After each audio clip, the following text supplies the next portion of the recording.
Қайырлы күн баршаңызға. Бүгін сіздермен бірге құрамы 2 заттан тұратын балмұздақ дайындайтын боламыз.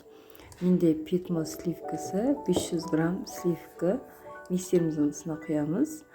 Әрі ызғушонку, яғни қойылатқан сүтімізді құятын боламыз. Грамдарын описания қалдыратын боламын.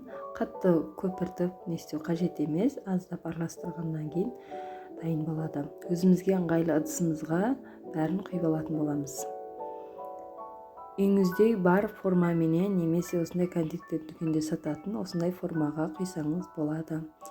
Мен осындай форма алдым, әрі осындай таяқшаларды орнатып, дайын болған масамызды осылай формаларға құйып шықтым. Бұндай формалар болмаса, үйдегі ыдыстарыңызға құйып, қатырып дайындасаңыз да өте дәмді жақсы шығады. Мен екі түрлі формаға әрі ыдысымызға құйып алдым осы бір дайындаған масамызбенен. Екінші осындай шареке домалақ формаға құйдым. Әрі осыдан ауысқанын тарелкаға құйып қатырдым. Осы дайын болғанын кемі мұздатқышта 5-6 сағатқа қатырып аламыз. Неке қатқан балмұздақтарымызды формаларынан ажыратып аламыз. Көріп тұрғаныңыздардай өте қатты болып шықты.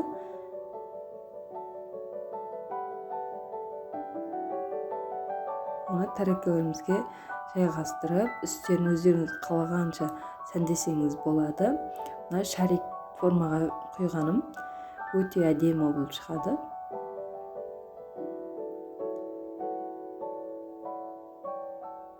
Үй жағдайында дайындап беріп, балапандарыңызды қуантыңыздар.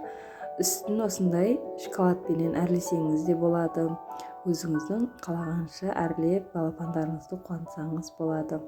Маған жазылмаған болсаңыз жазыла кетіңіз. Видеоның соңына дейін қарағаныңызға рахмет.